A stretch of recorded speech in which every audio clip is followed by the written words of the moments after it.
Calidad y diversidad son, como ya es costumbre, los ejes principales de este festival, abiertos siempre a ritmos y a estilos diversos.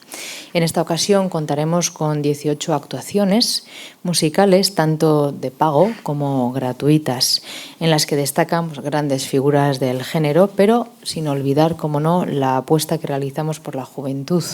a través del concurso de grupos, gracias al cual damos visibilidad a esa juventud y les ofrecemos una oportunidad también. Este año el Festival de Jazz, del 2 al 6 de julio, lo que nos va a traer sin duda es un festival que ha crecido, que va a llegar a nuevos espacios del municipio, con presencia en las arenas, con nueva programación y al mismo tiempo dentro de la programación actual, en este caso va a haber una gran diversidad, una gran presencia femenina y sobre todo me atrevo a decir que estamos hablando de un festival que va a poder satisfacer a aquellas personas que no han oído el jazz tan a menudo y aquellas que las tenemos cada año y que son fervientes seguidoras de la música jazz.